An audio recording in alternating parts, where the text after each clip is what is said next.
the Watergate Hotel.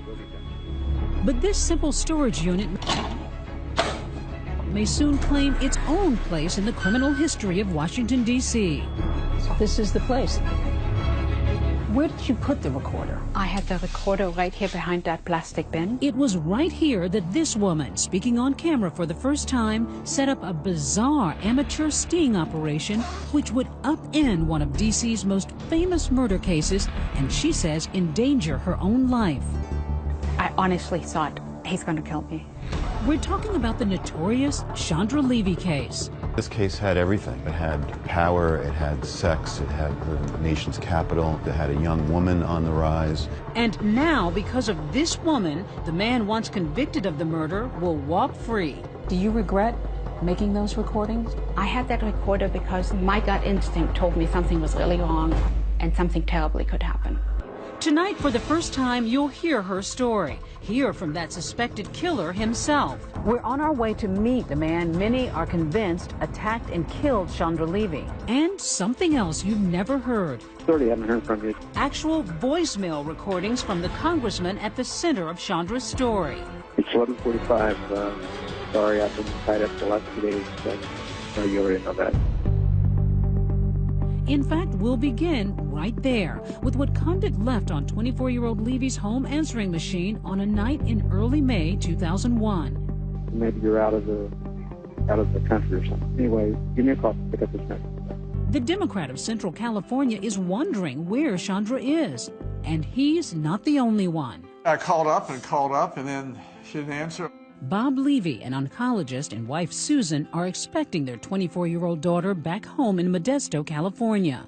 She was shy.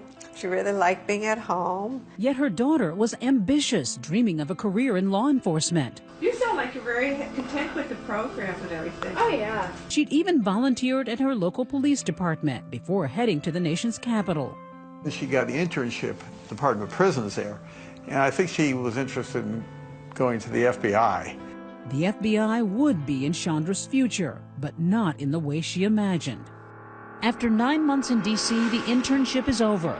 Chandra cancels her gym membership and emails her landlord that she's heading back to California. Then I called again, then on the weekend she didn't answer. 5 days pass with no word. Chandra's anxious parents call police, who head to her apartment and make some noteworthy discoveries. It appeared to the police she was packed up, ready to go home. FBI Special Agent Brad Garrett, now an ABC News consultant, worked the Levy case for years. Her driver's license, her credit cards, Her cell phone? and her cell phone were still in the apartment. That's baffling to me and others, because the whole idea is when you're going to leave, you're at least going to take an ID. There were only two things missing: her keys and a ring. A gold ring with her initials CL in diamonds, a college graduation gift from her parents. What are you hearing from the police? Well, they were sort of nonchalant because what can they do? Police do canvass the area, including nearby Rock Creek Park. And Susan Levy begins her own search, looking through her daughter's cell phone bill. I saw this number that was being called many, many, many times. I decided to call that number, and it turned out to be Gary Condit, and he answered the phone. And what did you say? And I was kind of surprised, and I said, do you know where my daughter is? And I thought to myself, this is wrong. Come on in and make yourself home in my office, and I'll be back. Give me 10 minutes. Okay, I'll be right back. But why exactly was the congressman, a minister's son and married father of two, calling a young intern to get together? Give me a call. Give me a rundown on kind of what your schedule is. Things are looking pretty good for me today. Anyway, bye. Condit's always maintained he cooperated with police and voluntarily came in for questioning. But former D.C. Chief of Detectives Jack Barrett believes Condit was being coy. He admitted to the detectives that first night that they were dating. We didn't know whether it was a friendly relationship. We didn't know if it was a sexual relationship. He didn't admit that he had a sexual relationship with her. He did not. Word soon leaks that Condit and Levy did have something going on. She'd even dropped hints to her family. Listen to this home video. Terrence also a lot of adventures in D.C., the Bureau of Prisons, and a congressman's friend. And Chandra had vaguely described a romance to her co-worker, Sven Jones. When she spoke of her relationship, she never offered a name. She just said powerful person. Someone who she was in love with, someone who she could see making a life with. Talk of a congressional sex scandal sets off a media firestorm. Police have questioned Congressman Gary Condit, who has reportedly said Levy spent some time in his Washington, D.C. area condo. In front of Gary Condit's office, the whole street was blocked off with TV trucks every day. Out in front of the Levy's house, the same thing, TV trucks, camera crews. Were you wondering or worrying for a second whether your father was somehow implicated in this? No, I knew he wasn't. I knew he had done nothing wrong, illegally wrong. When folks start calling my dad a murderer, it's wrong. Chad is Condit's eldest child, a top aide to the governor of California when the Levy case broke. He hadn't hurt her, hadn't obstructed justice, told the law enforcement people from the start what the deal was. The Levys aren't buying it and take their suspicions public. We would ask Congressman Condit and anybody else with information to please come forward. Please cooperate with the police. Do you know anything about where Chandra Levy is? From the very beginning, he was trying to protect his professional reputation as a congressman. Excuse me. He was the one that created this problem for himself. We had no place to turn other than to try and focus on him. Congressman, why won't you take a polygraph? It becomes the summer of Condit. American TV's saturated with daily images of the gaunt congressman, grinning through clenched teeth as he tries to maintain a facade of normalcy. Gotta get to work, guys. Wish I would have gave him better advice. I mean, I wish somebody would have. You have a relationship of friendship that is hard to explain. Yet his dad will have some more explaining to do. Did you urge Anne-Marie Smith to lie? People come forward alleging Condit had relationships with other women. He declines to discuss those allegations. And we identified a number of women that were dating him while he was here in D.C. and his family was back in California. The floodgates are open. Where is Chandra? Protests call for Condit's resignation. Up next, while police aren't turning up any breaks in the case, okay, folks, we are ready to go. Condit turns up on television for a historically awkward interview on ABC. Congressman Condit, do you know what happened to Chandra Levy? What a twisted tale already. I'm David Muir. And I'm Elizabeth Vargas. That question, what happened to Chandra Levy, was going to be front and center at an all-new trial taking place right now. But that trial was scuttled because of the stunning new information you're about to hear. An explosive new 7-hour recording that has turned a case that was solved into a mystery all over again. So join us right here tonight as we take you into Rock Creek Park, video never seen before, right from the crime scene. How you doing? It's the summer of 2001, and Gary Condit's role in the Chandra Levy case is blocking out the sun. So the pressure is mounting on Congressman Condit. The parents turn up the heat on Gary Condit. The story was a congressman with an intern. It wasn't the story about this poor girl being missing and all these families being destroyed over this. Posters of the young intern are plastered from the Potomac to Capitol Hill. Her parents determined to keep their missing daughter in the public eye. Where is Chandra? They make the rounds on television.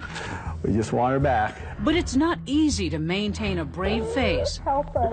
Help us find her. That's Dr. Levy breaking down on ABC Sacramento affiliate KXTV. Police continue grilling the congressman, trying to tamp down the speculation. The congressman was not a suspect before the meeting, he was not a suspect during the meeting, and he is not a suspect since the meeting. Yet the Levys are convinced that Condit not only committed adultery, but perhaps something much worse. I urge him, if he does have any information, please be man enough to step forward. Hoping to change the narrative, Condit agrees to a national television interview with ABC's Connie Chung. He felt as if I was interrogating him under a hot light. In many ways, I was. 24 million people watched the interview. It went a lot like this. Congressman Condit, do you know what happened to Chandra Levy? No, I do not. Did you have anything to do with her disappearance? No, I didn't. Did you kill Chandra Levy? I did not. We had a close relationship. I liked her very much. May I ask you, was it a sexual relationship? Well, Connie, I've been married for 34 years, and I've not been a perfect man, and I've made my share of mistakes. But out of respect for my family and out of a specific request from the Levy family, I think it's best that I not get into those details about Chandra Levy. Was that respect for you? I laughed about it because I thought it was so false, phony. It's just his way of weaseling out of it. It was preposterous. You just have to shake your head and say, why would he even agree to do the interview if he's not going to be forthcoming? All new Dr. Phil. Just last week, Condit gave his first interview in 14 years to Dr. Phil. Came by your condo once? Well, maybe twice. He may have looked somewhat different, but he sounded pretty much the same. Why is it you will not answer publicly whether or not you had a sexual relationship with Chandra Levy? I haven't, answered that question publicly for 15 years, and I'm not going to change my position or my view on that today. But if Condit is reluctant to speak frankly, the forensic evidence speaks for itself. Chandra Levy's panties, taken from her apartment shortly after her disappearance, contained bodily fluids. DNA tests determined the fluids came from Gary Condit. And yet, think what you will of Gary Condit, there's no evidence he was involved in Chandra Levy's disappearance. Most of us in the police department and the FBI agreed that he was not our suspect, and that we needed to be looking elsewhere. The case of the missing Washington intern. As the case continues to dominate the news, it seems nothing can trump the story of the missing intern and her friendly congressman. Until, of course, something does. And then September 11 happens. What happened to you and your investigation and your detectives? The media attention went away. We lost a big helping hand with the FBI because devotion of resources to terrorism, things changed dramatically. With the world's attention diverted, the Levys are left with little to go on. Because there's no body, you still hope she's alive somewhere, like with any missing person. That's all you got is hope. As the case loses momentum, Gary Condit lost his congressional seat. Condit loses his bid for re-election to nobody's surprise. Very difficult to win a race when you're being accused of murder. It's been a great opportunity to be in public service. Weeks later, a striking coincidence. Award-winning Washington Post reporter Sari Horowitz is revisiting the now cold case of the missing intern. I arranged a breakfast with a police official, and during the breakfast, his pager just started going off. Then a timely break that a reporter can only dream of. And when he came back, he had this stunned look on his face. And he said, "You're not going to believe this, but I just got a call, and they think they found Chandra Levy's remains in Rock Creek Park." The remains lay in a remote section of Washington's largest park, 5 miles from Chandra's apartment. Finally, they discover her body in Rock Creek Park. Huge park. Huge park. Twice as big as Central Park in New York City. The gruesome discovery made by a park regular. I was walking my dog, and I came across a human skull. This is actual crime scene video, never before seen publicly. Those are Chandra's Reebok sneakers and her jogging pants tied in knots, which will lead investigators to believe this was no accident. But no sighting of her gold ring. We cried. Yeah, I cried a lot. We screamed and cried. Yeah. You can't imagine to have your child laying out there. It seems so unfair. For detectives, the discovery brings relief, but also embarrassment. This is something that we all have to live with. There may have been DNA evidence that all that was lost because of the fact that we were unable to locate her remains during the time that we were searching the park. The remains found 79 yards off a dirt path down a sharply steep embankment. Police had searched 100 yards off all paved roads. Had they searched 100 yards off all foot trails too, they may have found Chandra's body, DNA intact, months earlier. Some people see that as evidence of ineptitude on the part of the police. Is that fair? Everybody's entitled to their opinion. Critics say it wasn't to be the only police blunder.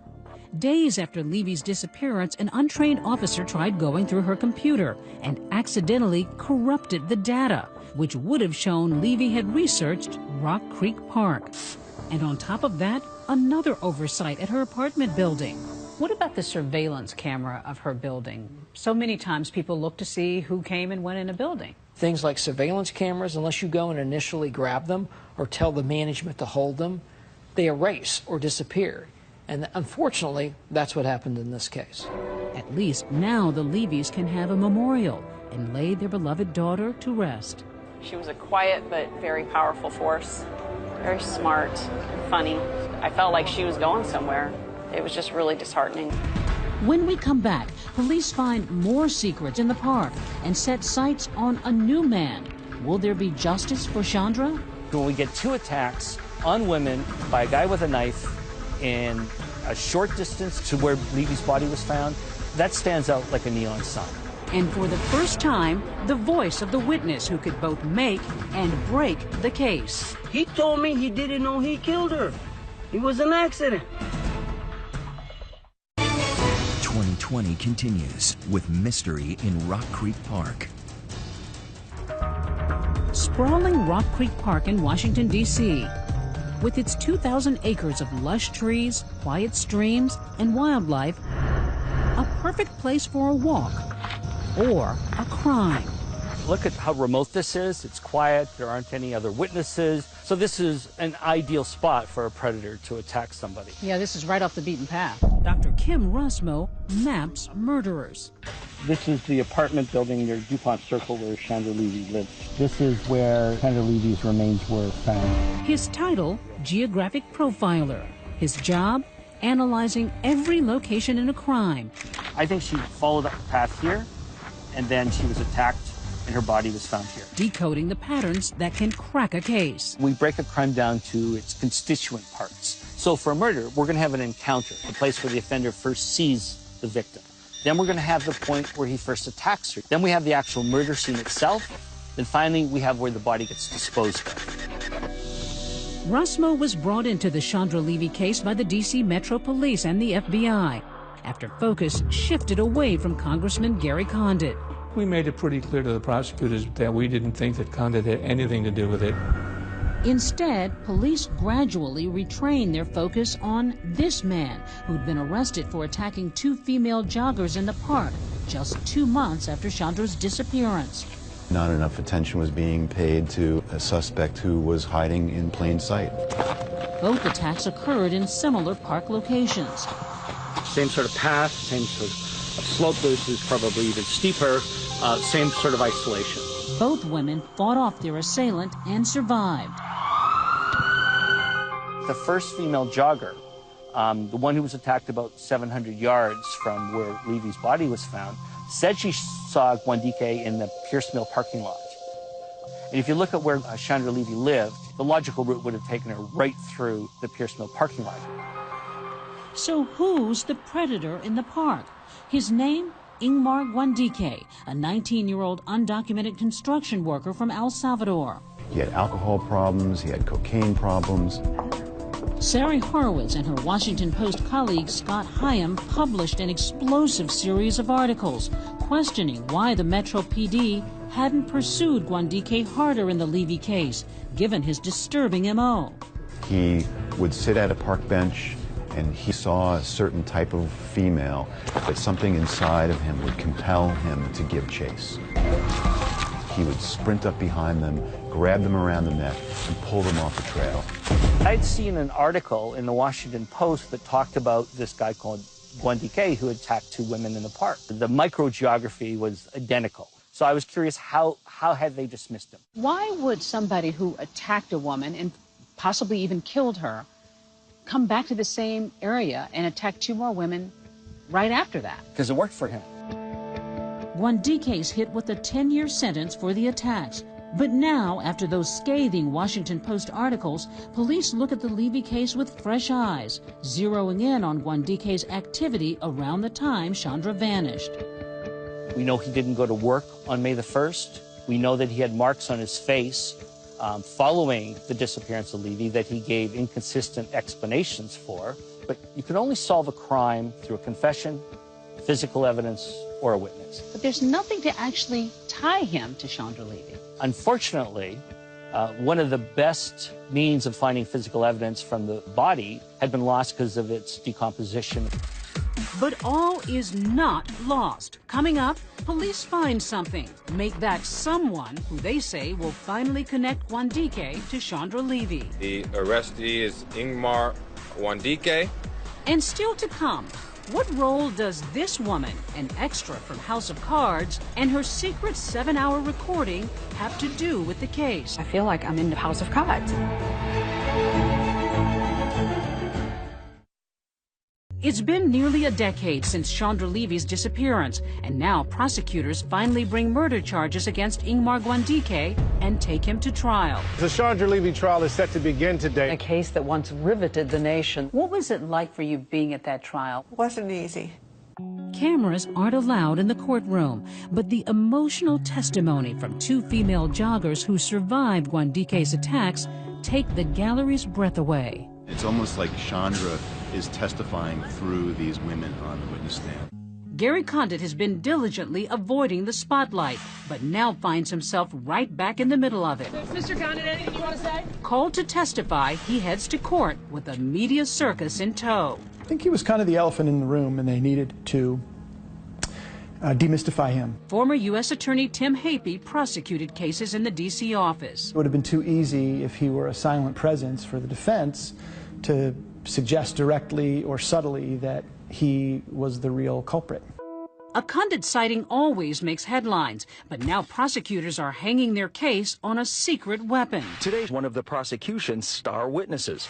Meet Armando Morales, a California gangster with a record and tattoo to prove it. That paw print marks him as a member of the Fresno Bulldogs, a gang notorious enough to merit a documentary on the History Channel. Here's Morales' cameo. A bulldog named Armando Mousy Morales. Back in 2006, Morales and Wandike were sharing a federal prison cell for separate crimes. Now, on the stand, Morales makes a stunning allegation. Wandike made a detailed confession to the Levy murder. Juror Cherie Bacon. His testimony was convincing. He knew certain things. After Morales' testimony, Wandike is found guilty and sentenced to 60 years in prison. A jury convicted Ingmar Wandike on 2 counts of first-degree murder. The results of the verdict may be guilty, but I have a lifetime sentence of a lost limb missing from our family tree. One of the country's longest ongoing murder mysteries is finally over. Or is it? The conviction starts to wobble 2 years later when the defense discovers that the snitch, Morales, concealed a crucial fact from the jury. He'd had a history of working with law enforcement. Knowing those prosecutors, my guess is they had no idea until after the fact about Mr. Morales' prior cooperation. Maybe they should have. Honest mistake or not, it's a big enough deal to make some very big news. The accused killer is getting a new trial. What happened for you when you heard that Wandike was going to get a new trial? There was a part of me that said, well, maybe Mr. Condit's going to be asked to come back and talk a little bit more in depth. Susan's instincts are spot on. A major development in one of the biggest murder cases of the last 2 decades. The defense is pointing the finger at California Congressman. Wandike's attorneys allude to a defense straight from 50 Shades of Grey. They wanted to develop information about other relationships he had that may have involved rough sex play. It looks like Condit's sex life could be on trial, but wait. Out of nowhere, this woman is about to crash into the case. Things will never be the same. A 15-year-old murder case is turned on its head because of you. Did you ever expect that? No, absolutely not. She's reluctant to talk to us, saying she's in danger and keeps her whereabouts secret. You don't want us to say where you are? I feel unsafe. Her name? Babs Proler, a small-time actress originally from Germany. An extra, coincidentally, in the smash political drama, House of Cards. We overcame those tensions. So how exactly did she land a role in a famous D.C. murder case? I mean, sometimes real life, I think, can be stranger than fiction. Absolutely. Her strange tale begins this past July in Annapolis, Maryland. Babs is going through rough times and staying for a while at this country inn and suite. During her stay, she crosses paths with a mysterious middle-aged man who calls himself Phoenix. He was very kind. He was very friendly. He seemed like a very personal, nice guy. Was there a spark going on here? No, there was no spark. But they grow closer and a friendship ensues. Phoenix even babysits Babs' golden retriever, Buddy, while she's out of town. That's him with Buddy, and Buddy actually has a paw up there on him. But don't let those sweet selfies fool you. Phoenix has a paw of his own, that tattoo marking him as a former gangster from the Fresno Bulldogs. He is, in fact, the same snitch who testified so convincingly at the Chandra Levy trial, Armando Morales. His face changed completely. It went from this gentle, kind, caring guy into a look that almost scared me a little. Trusting his new friend, Morales reveals he's just done 20 years in prison. I said, 20 years? You must have almost killed someone to be in for 20 years. And his answer was, I wish it would have only been one person. So what's he doing here? Morales explains he's the key witness in the upcoming retrial of Ingmar Guandike. While preparing to testify, the government has put him up in the hotel with a cell phone, a room key, and some cash, and strict orders not to blow his cover. What did you think? I was intrigued of his involvement, what he knew. She's intrigued enough to continue the odd friendship, but also scared that the criminal could hurt her or those close to her. So she makes a fateful decision. Babs says that for her own protection, she begins recording her conversations with Morales in the hotel, in the car, even in this storage locker where he's helping her organize her things. This is where you recorded it all, mostly. I did. Next, those secret recordings that will rock the Levy case and get a convicted killer out of prison. Let's go in there. He told me he didn't know he killed her. What started as a circus ended as a circus. A row of storage units near Annapolis, Maryland. Isolated, a little spooky. Maybe not the first place you'd pick to secretly record a career criminal. But then again, you're not Babs Proler. So this is the storage facility, and this is the unit that I worked with Armando. And you had your recorder on you when you were in here? I did. I put it actually right here on the shelf. Do you see yourself as some kind of an investigator? Is that what you're out to do? Are you out to get the attention? No, I didn't want to have my name really involved. It wasn't supposed to be exposed at all. I only started taping because I truly was afraid. 2020 has obtained 7 hours of conversations between Babs and her new friend Armando Morales. I got 22-year sentence for gang racketeering. The prison snitch so crucial to the Chandra Levy investigation. I feel like I'm back on TV, like an episode of House of Cards, you know? Funny. The tape seems to reveal that the ex-con Armando Morales hasn't forgotten his gangster past. I brought a hoodie. I bought dark clothes. I was ready to confront that. He's not going to get away with that. And listen to how he brags about cooperating with law enforcement to put Ingmar Guandike away for the Levy murder. I'm under the protection of the U.S. government. I think he was trying to impress an attractive woman. He had been in prison for 20 years. He's about to testify in one of the biggest trials in the United States, and to be talking to a stranger, it was a rookie move for a lifelong criminal. When conversation turns to the Levy case, Morales tells Babs what he told the court, that Guandike told him the crime was a robbery gone wrong. It was an accident. He didn't know he killed her. He went back. That was his area to steal and rob. Curious Babs starts probing, telling Morales she's not convinced the right guy is behind bars. Wait a minute. The dude that I testified, he committed the homicide. Are you sure? Why wouldn't I be sure? People talk. They just brag about stuff to make sure that they look good. I don't know. I can't answer that. Anytime I ask a really detailed question, he would go into, don't go there. He's got other victims. That he killed? Don't go there. There was only skeleton. Don't go there. You said he didn't mean to kill her. He robbed her and... Well, no, he's in the cell with me. Do you think he's going to tell me I meant to do that? Come on. Hello? But why would he pay? She says all those evasions make the whole account seem fishy. To me, it didn't make sense. I ended up feeling like, you made this up. Why would he lie? What was in it for him? He said, I wanted protective custody. I no longer wanted to be afraid because I was always afraid. Which is exactly what Wandike's defense attorneys argued in a 114-page filing. Morales had a powerful motive to fabricate testimony, a desire for safety from enemies who want him dead.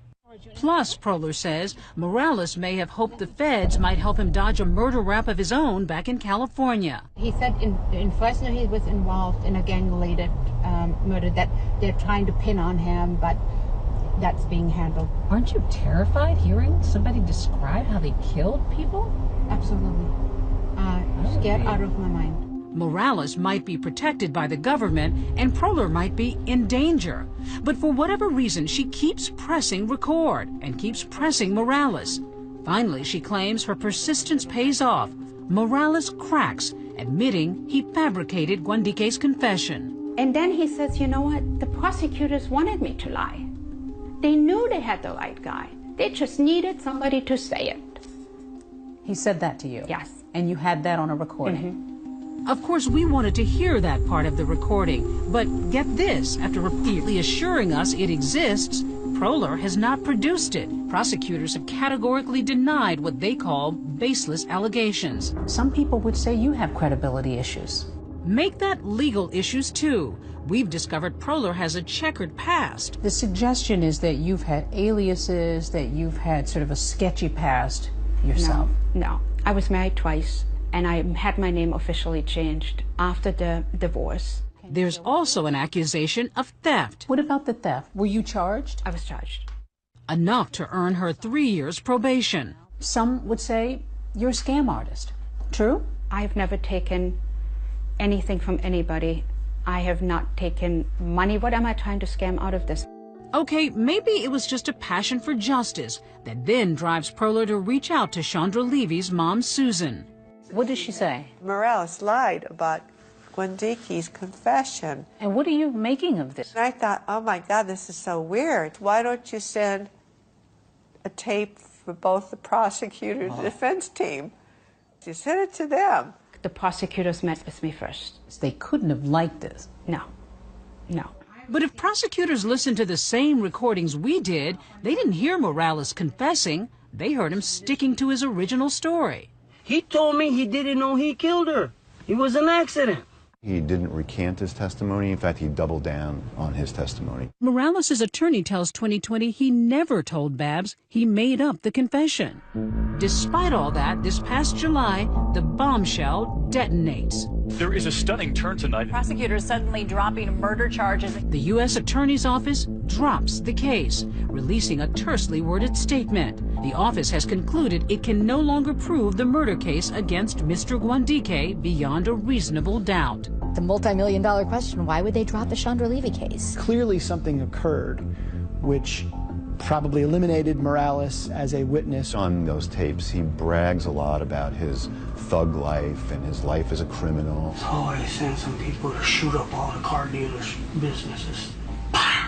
It's a defense attorney's dream come true. It would be a subject of cross-examination, and the calculus could have been, there's just too much baggage for this witness, too many things that he has said and done. Whatever Proler's true intentions, the Chandra Levy case is now in shambles. It fell apart because of this woman tampered with the witness. Why did she do that? What was her motive? I felt guilty. I felt really bad about what happened. Why? Oh, I thought, well, maybe I should not have called this number. The Levys now have the rest of their lives to ponder the what-ifs. And Proler says she's worried Morales will come after her for revenge. His current whereabouts, unknown. My life has been affected negatively. I'm moving from hotel to hotel right now. I'm afraid. Why'd you decide to talk with us? I believe that the truth needs to come out. I think somebody out there knows something. I've tried to be brave through all of that. Still to come, we've heard from everyone else. Now, hear from the man once convicted of killing Chandra Levy himself. We're on our way to meet Ingmar Wandike. Just weeks ago, during a visit to Rock Creek Park, where Chandra Levy's remains were discovered, Hello? 2020 producers got an unusual phone call. Un residente en Farmville Detention Center. Sí, hola, Ingmar. The undocumented immigrant, recently freed from a 60-year sentence for the murder of Chandra Levy, sits in an immigration detention facility, awaiting deportation, and now has agreed to speak only with 2020. Hello, Ingmar? Sí.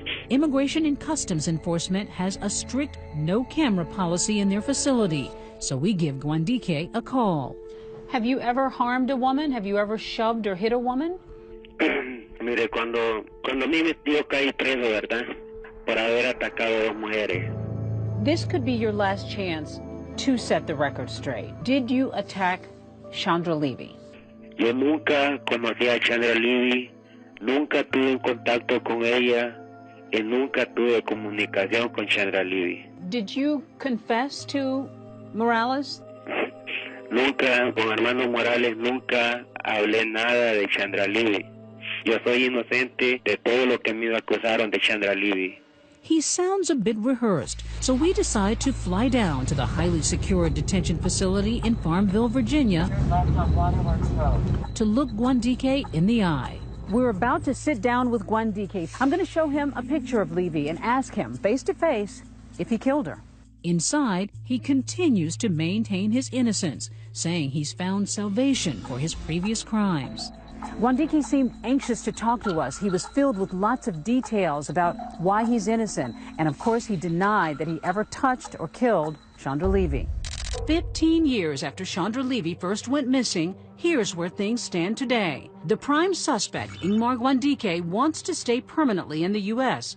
It's unlikely that will happen. He's clearly got aggravated felonies, which is grounds for deportation. Disgraced Congressman Gary Condit is out of politics and for the most part out of the public eye. But there he was last week plugging his new book on Dr. Phil. I'm not the victim in this. The real victim in this is Chandra and her family. The reporters Sari Horowitz and Scott Hyam wrote a book about the tangled investigation called Finding Chandra. Both insist the misguided focus on Condit is the reason Levy's killer is not behind bars. From the beginning to the end, terrible mistakes by police and prosecutors, and in the end, no justice. The investigation is described to 2020 as open but not active. The last hope could hang on that precious golden clue. Her ring is still missing. Wandike may have sold it or gave it to somebody. You know, hopefully they'll watch this program and let the police know. Whoever has that ring knows something about her disappearance and murder. Finally, Chandra's parents, deprived of their daughter, deprived of justice, find some comfort in spiritual hopes. Happy birthday, love, Uncle Tom. Are you preparing for the possibility that you may never know what happened to your daughter? One day I would be with our daughter, and whether we'll get an answer from God or not, I don't know. We'll find out then. And then maybe what Sean would have said is, what difference does it all make? And despite our request, Gary Condit declined to speak to 2020, his attorney reiterating that he was completely exonerated. And with no new evidence, it is unlikely Wandike will be tried again. After tonight, do you think he had any role in the murder? Let us know on Facebook and on Twitter. Use the hashtag ABC2020. And of course, join us next Tuesday night for our election coverage. America saying, finally, it's here. I'm David Muir. And I'm Elizabeth Vargas. For all of us here at ABC News in 2020, good night and have a great weekend. Her name is Babs Proler, a small-time actress. That's her on the right behind Kevin Spacey on House of Cards. Babs agreed to tell 2020 her story. Aren't you terrified hearing somebody describe how they killed people? Absolutely. Scared out of my mind. 2020 has obtained 7 hours of conversations between Babs and her new friend Armando Morales, I did my time. the prison snitch so crucial to the Chandra Levy investigation. He said he didn't mean to kill her. He robbed her and... Well, no, he's in the cell with me. Do you think he's going to tell me I meant to do that? Come on. Hello? But why would he say? I think it was absolutely my tapes that blew it out of the water. This simple storage unit doesn't look like much. This is the place. But it was right here that this mystery woman sprang a bizarre sting operation that would blow the doors off one of the biggest scandals our nation's capital's ever seen. We're talking about the Chandra Levy murder case. Disappearance of a college student. A story that captured the nation with a riveting combination of sex, politics, and police procedure. A story that devastated a family. Torpedoed the career of an aspiring congressman. May I ask you, was it a sexual relationship? And now, because of this woman, is an unsolved mystery once more. Babs Proler is speaking exclusively with 2020 about her story that began this July when she ran into Armando Morales, the jailhouse snitch and star witness in the Levy case. Where did you put the recorder? I had the recorder right here behind that plastic bin. What did you think? I was intrigued of his involvement, what he knew. The dude that I testified, he committed the homicide. Are you sure? Why wouldn't I be sure? People talk. They just brag about stuff to make sure that they look good. I don't know. I can't answer that. The light went off in your head. Yeah, to me it didn't make sense. And I ended up feeling like, you made this up.